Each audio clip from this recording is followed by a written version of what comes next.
April 8th, 1943, 27,000 feet above Caen, France. The oxygen mask couldn't hide Oberleutnant Ralph Hermichen's smirk as he watched the ungainly silhouettes climbing laboriously toward his formation through the crystal-clear canopy of his Focke-Wulf 190 A5. The veteran ace of Jagdgeschwader 2626 studied the American fighters making their combat debut over occupied Europe. "Die armies have sent us flying milk bottles," he transmitted to his wingman, unable to suppress his laughter at the sight of the massive Republic P-47 Thunderbolts struggling for altitude. Below them, 16 P-47C Thunderbolts of the 4th Fighter Group lumbered upward in tight formation, their 2,000 horsepower Pratt & Whitney R, 2,800 double Wasp engines straining against their 7-ton weight. To German pilots accustomed to the sleek Spitfires and nimble Soviet fighters, these corpulent American machines appeared almost comical. Barrel-shaped fuselages topped with greenhouse canopies, wings that seemed too small for their massive bodies, propellers that dwarfed anything in the Luftwaffe inventory. What Hermicchen didn't know, what none of the German pilots circling like wolves above could have imagined, was that they were witnessing the arrival of the weapon that would systematically destroy the Luftwaffe's fighter arm. Within 18 months, these flying milk bottles would transform from objects of derision into instruments of terror, their 8.5 caliber Browning machine guns becoming the most feared sound in German skies. The mathematics of destruction were already loaded in those broad wings. 3,400 rounds of ammunition, a combined rate of fire of 6,000 rounds per minute, enough concentrated firepower to saw a Messerschmitt in half in less than 2 seconds. The transformation began that April morning when Major Donald Blakesley, commanding the 335th Fighter Squadron, spotted the German formation positioning for attack. The former Eagle Squadron veteran, who had transferred from RAF Spitfires just weeks earlier, understood what his men didn't yet know. That survival in the P-47 required abandoning everything they thought they knew about air combat. The Thunderbolt represented a radical departure from conventional fighter design philosophy.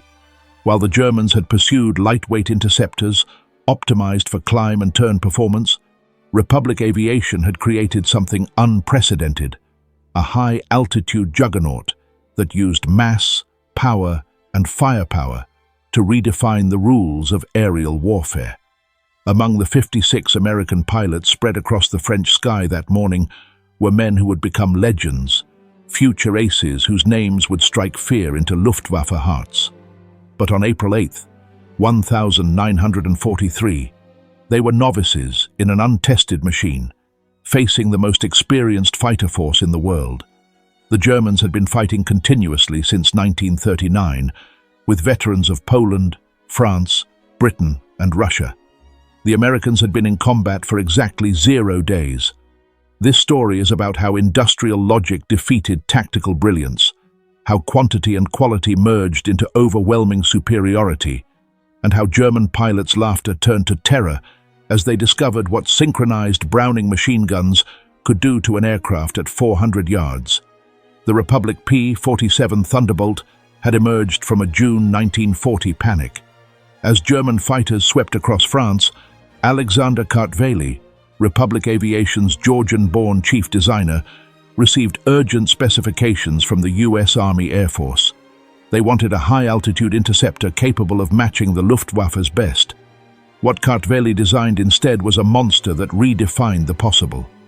"It will be a dinosaur," Kartveli admitted to his design team, "but it will be a dinosaur with good proportions." The XP-47B prototype that first flew on May 6, 1941 shocked everyone who saw it. At 9,900 empty, it weighed 65% more than its predecessor, the P-43 Lancer. The massive turbo supercharger system, with its complex ducting running through the rear fuselage, gave it an almost pregnant appearance. Test pilots approaching it for the first time invariably asked the same question: "This thing actually flies?" Not only did it fly, it flew like nothing else at altitude. The Pratt & Whitney R 2800 double Wasp engine, an 18-cylinder radial producing 2,000 horsepower, could maintain full power at 27,000 feet, where German fighters gasped for air. The turbo supercharger, fed by exhaust gases, delivered sea-level performance in the stratosphere, where the air was too thin for conventional superchargers. Major Hubert "Hub" Zemke, commanding the 56th Fighter Group training at Bridgeport, Connecticut, initially despised the aircraft. His unit lost 18 pilots and 41 aircraft in training accidents between September 1942 and January 1943. The P-47 killed more Americans in training than Germans would in the first months of combat. It ground-looped on landing, torque rolled on takeoff, and dove with such enthusiasm that pilots discovered compressibility, their controls freezing as shock waves formed on the wings. But those who mastered it discovered something extraordinary. Lieutenant Robert Johnson, a farm boy from Oklahoma, who would become one of America's top aces with 27 victories, described his first flight. It was like strapping yourself to a locomotive. The power was unbelievable. You didn't fly it, you aimed it. The first combat encounters in April and May 1943 confirmed every German prejudice. The P-47s couldn't turn with the Focke-Wulf 190s, couldn't climb with the Messerschmitt 109s, couldn't match their nimble handling at medium altitudes. Luftwaffe pilots quickly developed tactics to exploit these weaknesses, attacking from below where the heavy Thunderbolt struggled, forcing turning fights where agility mattered more than firepower.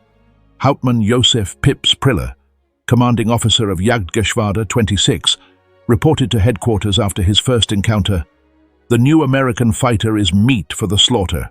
It flies like a truck, turns like a freight train, and climbs like a pregnant cow. Our boys are calling them Indianer, fat targets pretending to be warriors." The statistics seem to confirm German confidence. In their first month of operations, the American fighter groups lost 14 Thunderbolts for only 3 confirmed German kills. The RAF, observing from their Spitfire squadrons, quietly suggested the Americans might reconsider their choice of mount. British pilots joked that the best evasive maneuver in a P-47 was to unstrap and run around the roomy cockpit. But something strange was happening in those early encounters that German intelligence failed to notice. The P-47s that were shot down had absorbed incredible punishment before falling. One aircraft returned from a May 4th mission with 21 cannon holes and over 100 machine gun strikes, damage that would have disintegrated a Messerschmitt or Spitfire. The massive radial engine, lacking vulnerable coolant systems, shrugged off hits that would have stopped a liquid-cooled fighter cold. More significantly, when P-47s did get their guns on target, the results were catastrophic. The Thunderbolt's weapons battery created a convergence zone of destruction that German pilots had never experienced. Unlike the rifle-caliber weapons of early warfighters or the cannon with limited ammunition, the American fighter could maintain sustained fire for over 30 seconds, an eternity in aerial combat. The event that would begin changing German perceptions occurred on June 26, 1943, over Les, France. It involved Second Lieutenant Robert S. Johnson of the 61st Fighter Squadron, and an encounter that would become legendary on both sides of the conflict. Johnson's formation of 48 P-47s was returning from escort duty when they were bounced by 16 Focke-Wulf 190s from 2 Jagdgeschwader 26, led by Hauptmann Wilhelm Ferdinand Galland, younger brother of the famous Adolf Galland. The Germans executed a perfect attack, diving from the sun with overwhelming speed advantage. Johnson's Thunderbolt, flying at the rear of the formation, was caught in the crossfire of multiple attackers, taking catastrophic damage in the first seconds of combat. 21 20mm cannon shells exploded across his aircraft. The canopy shattered. Hydraulic fluid sprayed into the cockpit. The engine cowling was torn away, and fire erupted behind the instrument panel. Johnson, wounded in the nose and leg by shrapnel and bullet fragments, tried to bail out, but discovered the canopy was jammed. A 20mm shell had exploded in the canopy track, welding it shut. He was trapped in a dying aircraft at 27,000 feet. What happened next defied every assumption about combat damage tolerance. despite having no forward visibility through the oil-covered windscreen, a barely functioning engine that shook violently, and controls that responded only intermittently. Johnson managed to level the aircraft and point it toward England. The P-47 continued flying with damage that would have reduced any other fighter to falling debris. Then it got worse. A lone Focke-Wulf 190 flown by an unknown pilot from 2JG-26 discovered the crippled Thunderbolt limping toward the channel at less than 170 miles per hour. Historical research has never definitively identified this pilot, though several names have been proposed based on German combat reports from that day. What followed was one of the most extraordinary encounters in aerial warfare history. The German pilot positioned himself behind Johnson's P-47 and opened fire with his 4 20mm cannon and 2 13mm machine guns. Johnson, unable to evade, could only huddle behind his armor plate and pray. The Thunderbolt absorbed the entire cannon ammunition load. Then the German repositioned and fired again, this time with only his machine guns. The cannon ammunition exhausted, the German pilot pulled alongside, staring in disbelief at the flying wreck. Johnson could see his face clearly, young, blonde, his expression shifting from confidence to confusion to something approaching fear. The German repositioned and emptied his remaining machine gun ammunition into the Thunderbolt. Still, it flew. He pulled alongside again, shook his head in apparent amazement, gave an informal salute, and peeled away, presumably out of ammunition. Johnson's P-47 landed at Manston with its engine failing on the runway. The crew chief stopped counting bullet holes after reaching 200. One cannon shell had exploded inches from Johnson's head. Another had detonated against the armor plate behind his seat. The engine had taken direct hits. The control cables were partially severed. 3 of the 4 main longerons, the structural backbone of the fuselage, were shot through. Yet the aircraft had brought him home. The survival of Johnson's aircraft sent shockwaves through both air forces. American engineers studying the wreckage realized they had underestimated their own creation. German intelligence receiving combat reports from 2nd Section of Jagdgeschwader 26 initially refused to believe it. No aircraft could absorb that much punishment, but testimony from multiple pilots confirmed the impossible. The Thunderbolt had taken everything the Luftwaffe's best fighter could deliver and survived. By July 1943, American pilots were learning to exploit the P-47's true strengths. Lieutenant Colonel Hubert Zemke, the 56th Fighter Group commander, had discovered the secret through brutal trial and error. Don't turn with them. Don't climb with them at low altitude. Use your weight. Use your power. Use your guns. The Thunderbolt's massive weight, initially seen as a disadvantage, became a weapon. In a dive, nothing could catch it. From 30,000 feet, a P-47 could reach 550 miles per hour, faster than any German fighter could achieve, even in a vertical dive. This speed could be converted to altitude in a zoom climb that left pursuing fighters helplessly behind. Captain Walker Bud Mahurin, who would become one of the first American aces in Europe, developed what became known as the boom and zoom tactic, though pilots called it the Thunderbolt turkey shoot. Instead of engaging in traditional dogfights, P-47 formations would climb to 30,000 feet, higher than German fighters could effectively operate.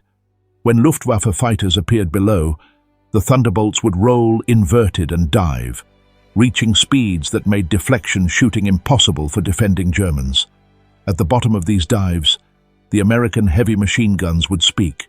German pilots who survived described it as facing a wall of lead, the combined firepower creating an impenetrable zone of destruction. Aircraft caught in this convergence pattern didn't just fall, they disintegrated. The true revelation of American firepower came during the August 17th, 1943 dual raid on Schweinfurt and Regensburg, the deepest penetration into Germany attempted to that date. This mission would demonstrate both the P-47's limitations, its range even with drop tanks, and its terrifying effectiveness when employed properly. Major David Schilling, leading the 62nd Fighter Squadron, encountered a formation of Messerschmitt 110 destroyer aircraft positioning, to attack B-17s with their heavy cannon and rocket armament. The twin-engine German fighters, heavily armed but less maneuverable, were the Luftwaffe's specialized bomber killers. Schilling's flight of 4 Thunderbolts rolled into their attack dive from 28,000 feet. Unteroffizier Hinrich Roth, a gunner in one of the Me-110s who survived, later recounted in a POW interrogation, "The American fighters came down like hammers from heaven. I opened fire at 800 meters. Good hits. I saw them strike the fighter's wing. The P-47 didn't even wobble. Then he fired. The aircraft ahead of us simply came apart. Not shot down, destroyed. Wings separated from fuselage, tail severed, the crew compartment shredded into metal confetti. In 2 seconds, a 110 became nothing.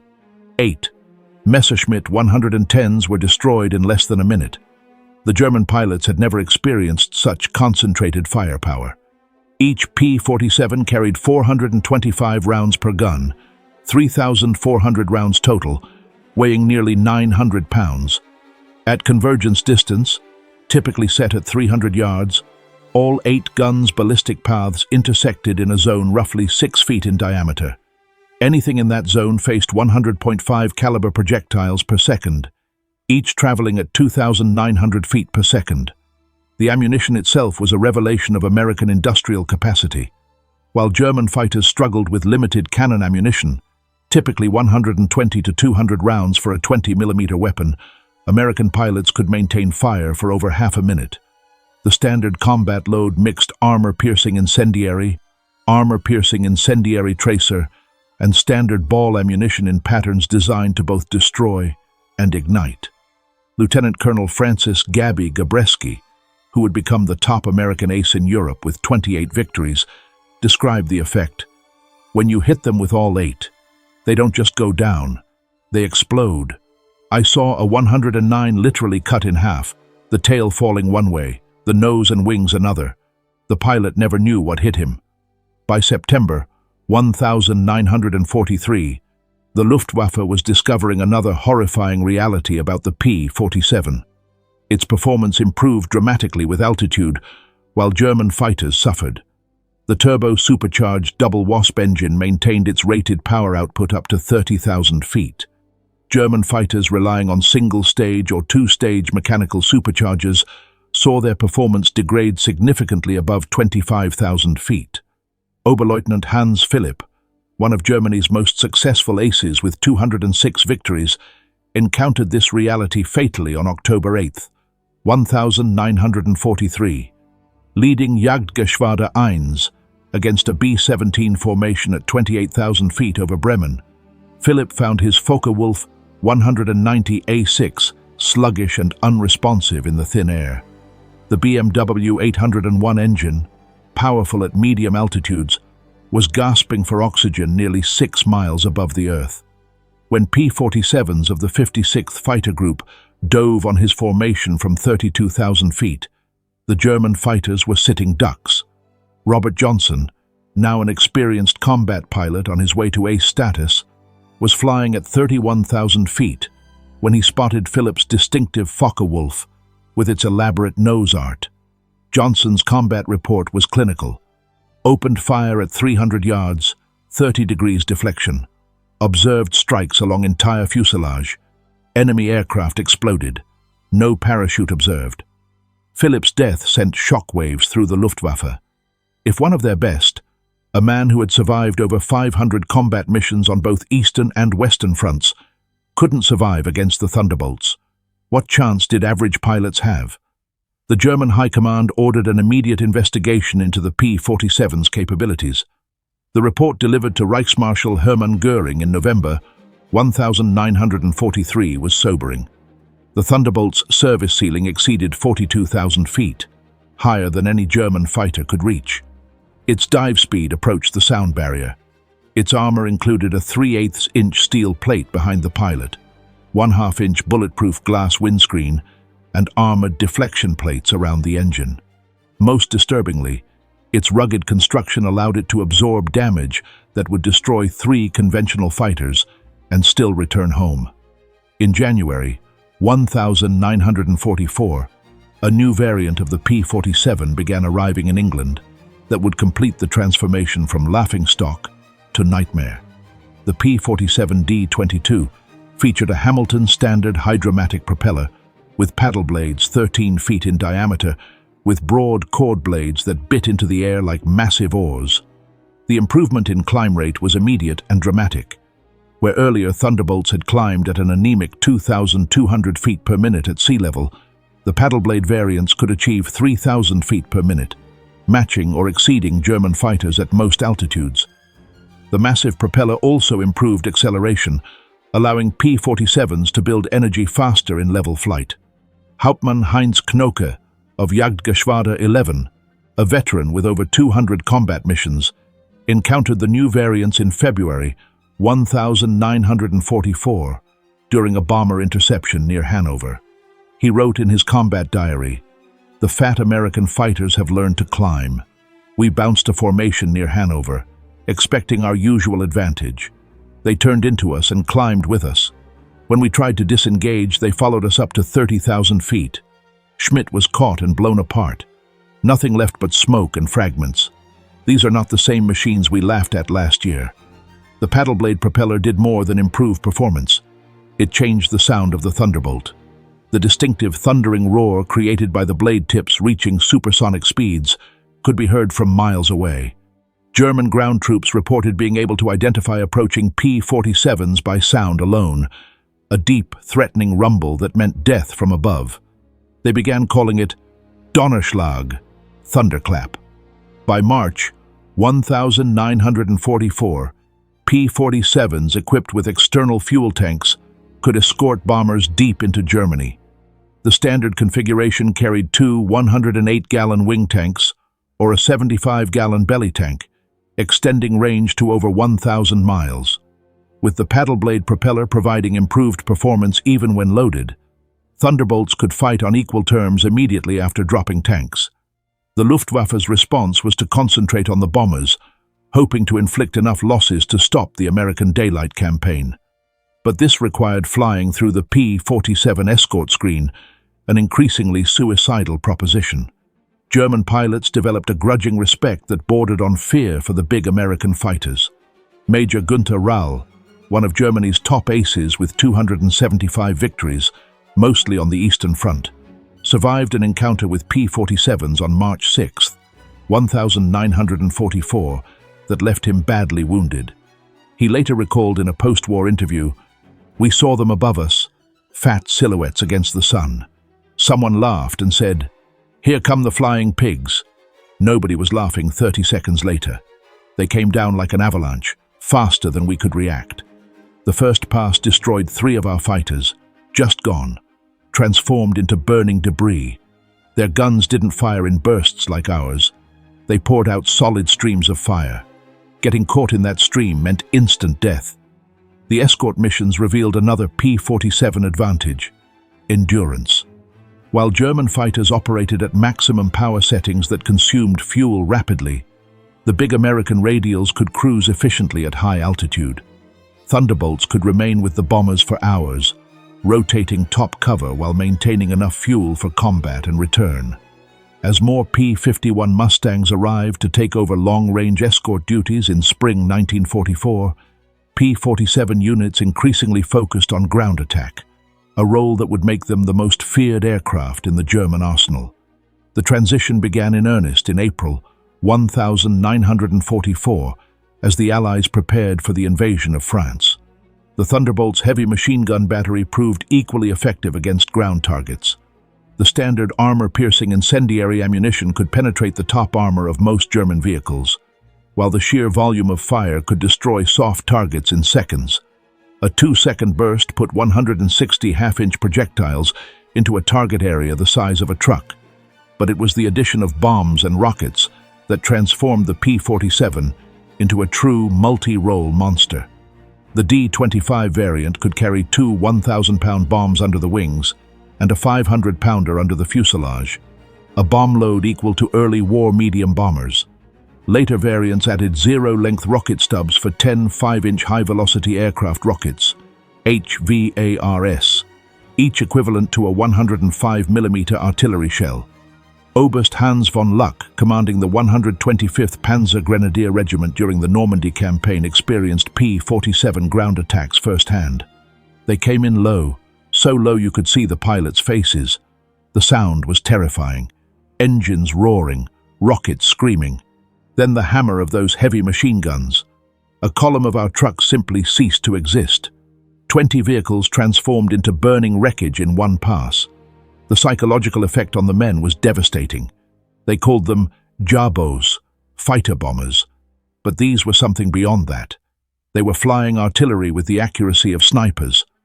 On June 6, 1944, the Luftwaffe discovered how completely the balance of power had shifted. Over 500 P-47s provided air cover for the invasion, creating an impenetrable umbrella over the beaches. German fighters attempting to reach the landing zones were massacred. Oberleutnant Wolfgang Fischer of Jagdgeschwader II, one of only 3 German pilots to reach the beaches that day, reported the sky belonged to the Americans. Thunderbolts were stacked from sea level to 30,000 feet. We tried to break through at dawn. 12 fighters from our group. I was the only one to return. The P-47s were waiting at every altitude. You couldn't climb over them, couldn't dive under them. Their guns turned our fighters into aluminum rain. In the weeks following D-Day, P-47s systematically destroyed German movement in daylight. The statistics were staggering. In June alone, 9th Air Force Thunderbolts claimed 651 locomotives, 3,847 trucks, 512 tanks and armored vehicles, and 4,553 horse-drawn vehicles destroyed. The Wehrmacht was forced to move only at night, severely hampering their ability to respond to Allied advances. The Germans tried everything to counter the Thunderbolt threat. They reinforced vehicle armor, deployed more anti-aircraft guns, developed new camouflage techniques. Nothing worked. The P-47's combination of speed, armor, and firepower made them nearly unstoppable. Even the feared 88mm flak guns struggled to track the fast-moving fighters at low altitude. While devastating Europe, the P-47 was simultaneously proving its worth in the Pacific theater. The 348th Fighter Group operating from New Guinea discovered that the Thunderbolt's qualities were perfectly suited to the vast distances and harsh conditions of the Pacific War. Colonel Neil Kirby, commanding the 348th, developed tactics specifically for the Pacific. On October 11th, 1943, Kirby led 4 P-47s against 40 Japanese aircraft over Wewak, shooting down 6 enemy planes himself in a single mission, earning him the Distinguished Service Cross, Medal of Honor. The Japanese, accustomed to fighting nimble but fragile American fighters, were unprepared for the P-47's combination of firepower and durability. Japanese ace Saburo Sakai, who encountered P-47s over New Guinea, later wrote, "We called them monsters. Our 20mm cannon, which could destroy a P-40 with a few hits, seemed to have no effect. I put dozens of rounds into one Thunderbolt and watched it fly away. Their return fire was terrifying, streams of heavy bullets that tore aircraft apart. The P-47N, developed specifically for the Pacific, featured increased fuel capacity with wet wings holding 93 gallons each, extending range to 2,350 miles. This variant would escort B-29s to Japan, proving that the short-legged fighter of 1943 had evolved into a true long-range weapon. Perhaps the ultimate vindication of the P-47's evolution came in its encounters with German jet fighters. The Messerschmitt Me-262, with its 540 miles per hour top speed, should have been untouchable by propeller-driven fighters. But Thunderbolt pilots discovered they could catch jets in 2 situations: during takeoff and landing when jets were most vulnerable, and in high-speed dives from altitude. On November 27, 1944, Lieutenant Colonel John C. Meyer of the 352nd Fighter Group became one of the first pilots to shoot down an Me-262 with a P-47. Diving from 28,000 feet, Meyer's Thunderbolt reached speeds approaching 500 miles per hour, fast enough to catch the jet in level flight. The jet pilot, confident in his speed advantage, never saw the diving P-47 until Meyer's guns opened up at 400 yards. Meyer's combat report noted, "The enemy aircraft disintegrated under fire. Large pieces, including both engines, separated from the fuselage. The pilot did not escape. The concentrated fire of 8 50 caliber guns proved more effective than we anticipated against jet aircraft." By early 1945, specialized P-47M variants were deployed specifically to counter German jets and V-1 flying bombs. With water methanol injection boosting power to 2,800 horsepower and refined aerodynamics, these ultimate Thunderbolts could reach 470 miles per hour in level flight at 30,000 feet, fast enough to intercept even jets under certain conditions. Major George Bostwick, commanding the 63rd Fighter Squadron equipped with P-47s, shot down 2 Me-262s in March 1945. His tactical report emphasized firepower over speed. "The jets are faster, but they can't turn and they can't take punishment. One good burst from our battery, and they come apart like they're made of paper. They have to slow down to attack bombers. That's when we get them." The ultimate demonstration of American industrial might came during Operation Bodenplatte, the Luftwaffe's desperate attempt to destroy Allied air power on January 1, 1945. Nearly 900 German fighters, including their best remaining pilots, launched surprise attacks on Allied airfields across Belgium and the Netherlands. At Y-34 airfield near Metz, home to the 365th Fighter Group's P-47s, the attack initially succeeded. German fighters destroyed 22 Thunderbolts on the ground, along with several other aircraft. A captured German pilot brought to the command post pointed at the burning aircraft and taunted, "What do you think of that?" Major George Brooking's response became legendary throughout the 9th Air Force.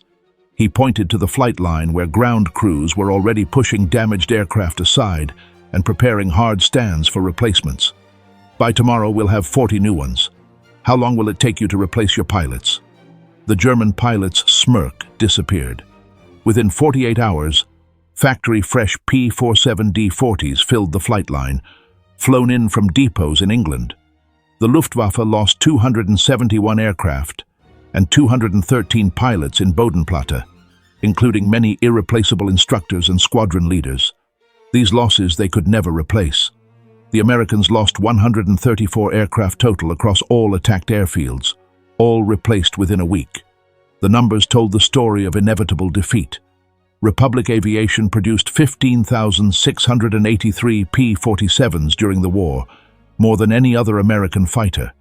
At peak production, the Farmingdale factory on Long Island completed 1 Thunderbolt every hour around the clock. The Evansville plant in Indiana, built from empty farmland in 1942, was producing 500 aircraft per month by 1944. Each P-47D required 65,000 individual parts, 8 miles of electrical wiring, 2,000 pounds of aluminum, and 300 pounds of rubber. The engine alone contained 2,400 individual components, machined to tolerances of thousandths of an inch. Yet American workers, many of them women who had never seen an aircraft before Pearl Harbor, assembled these complex machines with precision that exceeded peacetime standards. The ammunition production was equally staggering. Each P-47 sortie required 3,400 rounds of 50 caliber ammunition. With hundreds of Thunderbolts flying daily missions, ammunition consumption exceeded 10 million rounds per month by mid-1944. The Lake City Arsenal in Missouri, one of several ammunition plants, produced 30 million rounds monthly. Each cartridge was manufactured to tolerances measured in 10,000ths of an inch, ensuring reliable feeding through the synchronized gun mechanisms. The fuel consumption was enormous. Each Thunderbolt burned 100 gallons per hour in normal flight, up to 300 gallons in combat with water injection engaged. The 9th Air Force alone consumed over 25 million gallons of aviation fuel monthly by late 1944, all of it shipped across the Atlantic in tankers that were themselves products of American mass production. Even more impressive than aircraft production was pilot training. By 1944, The United States was graduating 30,000 pilots annually from advanced training, more than Germany had trained in the entire war. Each P-47 pilot received a minimum of 400 hours of flight training before entering combat, including 100 hours in advanced fighters. German pilots, by contrast, were entering combat with less than 100 hours total time by war's end. The quality showed in combat. American pilots arrived in Europe trained in formation flying, instrument navigation, gunnery, and tactics. They had practiced against captured German aircraft, understanding their enemy's capabilities and limitations. They knew their aircraft systems intimately, having studied technical manuals that German pilots never received. Lieutenant Eugene Roberts, arriving in England in September 1944, exemplified the American training advantage. I had 420 hours in my logbook, including 75 hours in the P-47. I'd fired at towed targets, practiced deflection shooting, studied gun camera film from actual combat. My first mission, I knew exactly what to do. The German pilot I faced couldn't have had half my experience. It wasn't even a fair fight. In March 1945, Oberleutnant Josef Priller, the same pilot who had mocked the P-47s as pregnant cows 2 years earlier, was interviewed by German propaganda officials seeking to boost morale. His statement, deemed too demoralizing for publication, revealed the complete transformation in German attitudes. The Thunderbolt is the best fighter bomber ever built. Its firepower is unprecedented. Weapons that never jam, never overheat, never run out of ammunition in normal combat. It carries bombs like a medium bomber, fires rockets like artillery, and fights like a fighter when needed. But beyond the machine is what it represents: unlimited American production. They lose 10, they build 20. We lose 1, it's gone forever. Their pilots arrive better trained than our instructors. They have fuel for training, ammunition for practice, spare parts for everything. We have nothing but courage, and courage without resources is just delayed defeat. We laughed at them in 1943. We're not laughing now. When you hear those guns, you know death has come calling. The sound haunts us, mechanical, precise, unstoppable. Like everything American, it's about overwhelming material superiority. They didn't beat us through better tactics or braver pilots. They buried us under an avalanche of steel and lead. By April 1945, the Luftwaffe existed largely on paper. Fuel shortages grounded most aircraft. Experienced pilots were dead or captured. Airfields were cratered ruins. But even with aircraft and fuel, German pilots faced an impossible equation. Attacking meant facing P-47 formations that owned every altitude from ground level to 40,000 feet. Feldwebel Klaus Bretschneider, one of the last German pilots trained in 1945, flew exactly one combat mission before the war ended. His encounter with P-47s over Leipzig lasted 12 seconds. I saw them diving from above, 4 Thunderbolts in perfect formation. I tried to turn, but they were too fast. The leader fired from 500 meters. My aircraft shook like it was hit by sledgehammers. The engine exploded. The wings separated. I barely escaped. In the parachute, I watched them destroy my entire staff. 6 fighters gone in under a minute. The sky rained burning aluminum and bodies. The psychological impact was complete. German pilots developed what medical officers called Jabo fever, physical symptoms of stress appearing when Thunderbolts were reported in the area. Veterans who had faced Spitfires and Hurricanes without fear became physically ill before missions against P-47s. The distinctive thunder of approaching Thunderbolts caused panic among ground troops, who knew that survival meant finding cover immediately.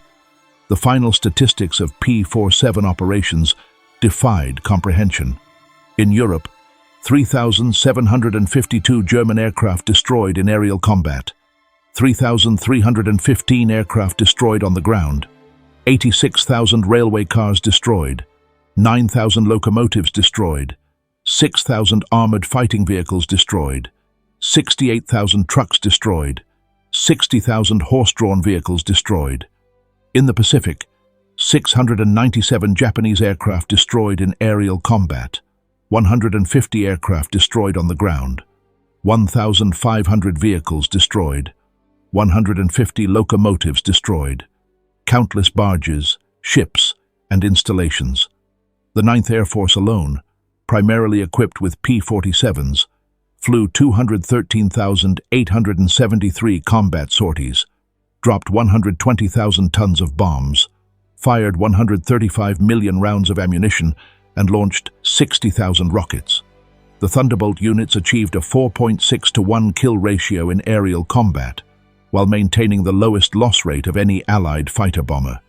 Behind these numbers lay the human cost. The Luftwaffe lost approximately 28,000 pilots killed in combat against Western Allied forces. Many fell to the concentrated fire of American heavy machine guns. Each loss represented years of training that Germany could never replace. By war's end, the average German fighter pilot had less than 30 hours of combat experience. The average P-47 pilot had over 200. At the Luftwaffe Interrogation Center at Oberursel, captured Allied pilots were debriefed by German intelligence. The records captured in 1945 revealed German assessments of Allied aircraft. The file on the P-47, updated continuously throughout the war, showed the complete reversal of opinion. April 1943. Large, unmaneuverable fighter. Inferior to German types in all performance parameters except dive speed. Machine gun armament insufficient against cannon-armed fighters. Assessment: minimal threat. December 1943. Exceptional high-altitude performance. Extreme structural strength. Firepower increasingly problematic. Pilots showing improved tactics. Assessment: significant threat above 25,000 feet. June 1944. Dominant fighter bomber. Superior to all German types above 20,000 feet. Firepower devastating against all target types. Structural strength makes shoot-down extremely difficult. Assessment: critical threat at all altitudes. March 1945. Best fighter bomber of the war. Combination of firepower, durability, and performance unmatched. Pilot quality exceptional. Assessment: unsurvivable in direct engagement. In 1985, at a reunion of German and American fighter pilots in Phoenix, Arizona, former adversaries met in peace. General Lieutenant Adolf Galland, former head of the Luftwaffe fighter arm, was asked about the P-47. His response, recorded on video, captured the complete transformation. "We made a terrible mistake in 1943. We saw this big, heavy fighter and laughed. The Americans don't understand air combat," we said. "They built a bomber and called it a fighter. We were the ones who didn't understand. The Americans didn't try to build a European fighter. They built an American one designed around production, firepower, and survivability. They understood that in a war of attrition, the plane that could take punishment and deliver devastating firepower would win. They were right. The first time I flew a captured P-47 after the war, I understood everything. The power was incredible. It climbed like it was falling upward. The cockpit was comfortable. The visibility excellent. The controls precise. It was a pilot's aircraft wrapped in armor. But what really impressed me was realizing that America built over 15,000 of these complex machines while fighting a two-ocean war. Each one required an engine more complex than anything Germany produced. Yet they built them faster than we could build simple fighters. That's when I knew we never had a chance. Those guns, we called them Roosevelt's piano because of the sound they made. Once you heard that sound, you never forgot it. Many of my friends heard it for the last time. The P-47 didn't just defeat the Luftwaffe, it destroyed it. The P-47's design represented American industrial philosophy perfectly. Brute force engineering backed by unlimited resources. Every component was overbuilt, overpowered, and over-engineered. The wing spars could support 40,000 pounds, 3 times the aircraft's loaded weight. The engine mount could withstand 12 G-forces. The control cables were doubled throughout with automatic backup systems. The ammunition feed system alone was a marvel of engineering. 8 separate ammunition boxes, each holding 425 rounds, fed through electric boost motors to prevent jamming during high G maneuvers. The guns were electrically heated to prevent freezing at altitude. Each gun had its own charging mechanism and could be individually synchronized. The convergence was adjustable from 150 to 400 yards, allowing pilots to optimize for their preferred engagement range. Even after the war, some German veterans maintained that the P-47 won through quantity, not quality, that German fighters were technically superior, but overwhelmed by numbers. The combat records tell a different story. In engagements where numbers were equal, P-47s consistently prevailed. The heavy machine gun armament, dismissed as inferior to cannon, proved more effective in actual combat. Analysis of gun camera footage revealed why. Cannon shells, while individually more destructive, required precise aim and had limited ammunition, typically 120 to 200 rounds total. The P-47's weapons created a probability cloud of bullets that guaranteed hits even with imperfect aim. At typical engagement ranges, a 2-second burst put at least 20 rounds into a fighter-sized target, enough to ensure destruction. The ammunition itself was superior. American .50 caliber armor-piercing incendiary rounds used a delayed action fuse that ensured penetration before detonation. The incendiary compound burned at 3,000 degrees Fahrenheit, hot enough to ignite aluminum structure. German 20mm shells, while heavier, often exploded on surface contact, causing spectacular but sometimes superficial damage. The P-47 Thunderbolt remains the heaviest single-engine piston fighter ever mass-produced. Its empty weight of 10,000 pounds exceeded the gross weight of some twin-engine fighters. Its engine produced more power than entire bomber formations from the previous war. Its weapons delivered more firepower than a squad of infantry. Yet, it was built by the thousands, flown by kids barely out of high school, and maintained under combat conditions by mechanics who learned their trade in weeks. The transformation of German opinion from mockery to terror took less than 2 years. In that time, the flying milk bottle became the most feared aircraft in the Luftwaffe's experience. Veterans who had faced Spitfires, Hurricanes, and Soviet Yaks without flinching spoke of P-47s in hushed tones decades after the war. At the United States Air Force Museum in Dayton, Ohio, a restored P-47D sits among other legendary fighters. Its placard lists specifications and battle honors, but the real story is told by a small display case containing spent .50 caliber shells and a strip of gun camera film showing a Focke-Wulf 190 disintegrating under fire. Below the display is a quote from an unnamed German pilot taken from a 1945 interrogation report. "We laughed when we first saw them. Fat, ugly American fighters that couldn't turn, couldn't climb, couldn't fight. We stopped laughing when we realized they didn't need to turn or climb. They just pointed those guns at you and you ceased to exist. The laughter died with our comrades." The P-47 Thunderbolt entered combat as an object of derision and ended the war as an instrument of annihilation. In between, 8 synchronized Browning machine guns rewrote the rules of aerial warfare and buried the Luftwaffe under an avalanche of lead. German pilots had laughed at the ungainly American fighter in April 1943. By May 1945, there were no German pilots left to laugh. The thunder had spoken, and the sky belonged to America.